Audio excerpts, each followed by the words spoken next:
السلام علیکم ورحمۃ اللہ وبرکاتہ۔ میرا نام ہے عائشہ اور آج سے ہم شروع کرنے جا رہے ہیں آسان عربی قرآنی گرامر، بہت ہی سادہ طریقے سے۔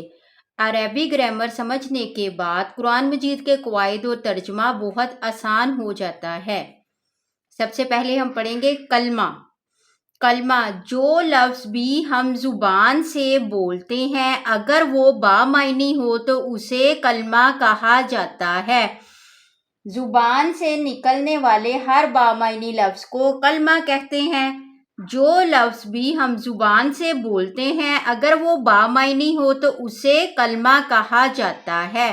کلمے کی کتنی اقسام ہیں؟ کلمے کی 3 اقسام ہیں۔ نمبر 1 اسم، نمبر 2 فعل، نمبر 3 حرف۔ آج ہم اسم کے بارے میں ڈیٹیل سے پڑھیں گے۔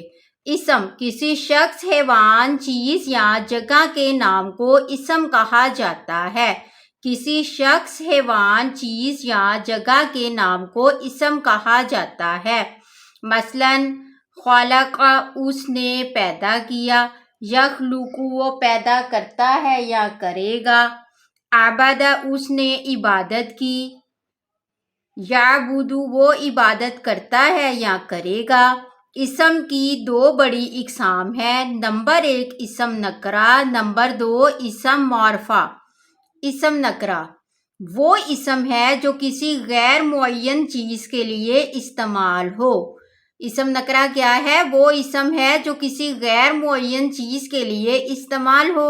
کتاب کتاب، a book، باب دروازہ، a door۔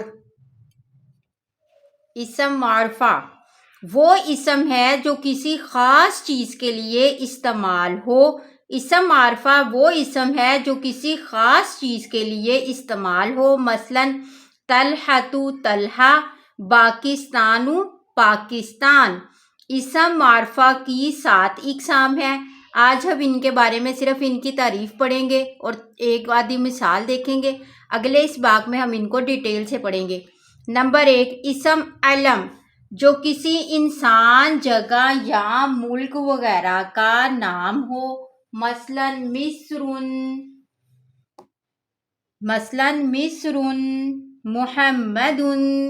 اسم ضمیر وہ اسم ہے جو کسی اسم کی جگہ استعمال ہو۔ اسم ضمیر وہ اسم ہے جو کسی اسم کی جگہ استعمال ہو، جیسے ہوا، انت، نحن۔ اسم اشارہ وہ اسم ہے جو کسی چیز کی طرف اشارہ کرنے کے لیے استعمال ہو۔ اسم اشارہ وہ اسم ہے جو کسی چیز کی طرف اشارہ کرنے کے لیے استعمال کیا جائے۔ مثلاً ھذا، ھذہ، ذالک، تلک۔ اسم موصول وہ اسم ہے جو 2 اسموں یا جملوں کو ملانے کے لیے استعمال ہو۔ اسم موصول وہ اسم ہے جو 2 اسموں یا جملوں کو ملانے کے لیے استعمال ہوتا ہے۔ مثلاً الذی، الذین، اللتی، اللاتী۔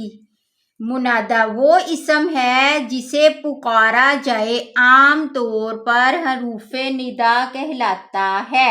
حروف ندا کون سے ہیں؟ یا اور ای داخل کر کے پکارا جاتا ہے۔ مثلاً یا خالد، ای منصور۔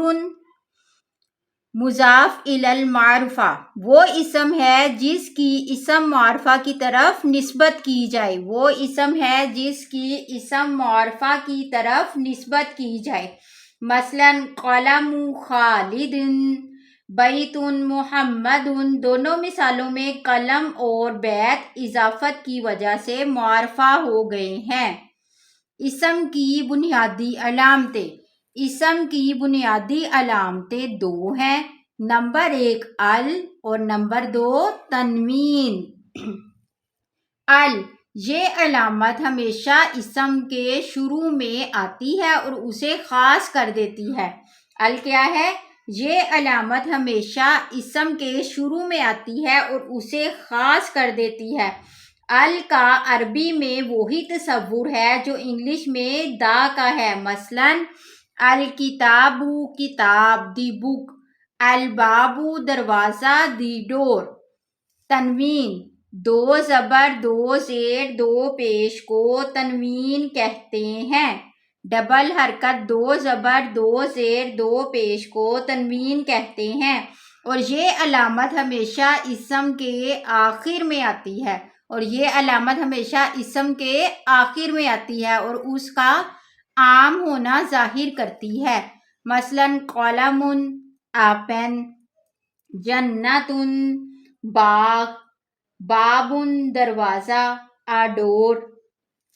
اور اسم کی علامت یہ بھی ہے کہ شروع میں ال یا آخر میں تنوین کے علاوہ آخر میں گول تا یا الف تا ہو تو وہ بھی اسم ہوتا ہے۔ مثلاً رحمت، جنت، واسعۃ، مسلمات، مؤمنات، جنات۔ یہ تھا ہمارا آج کا سبق۔ کل ہم پڑھیں گے فعل کے بارے میں اور اس کی اقسام کے بارے میں ڈیٹیل کے ساتھ انشاءاللہ۔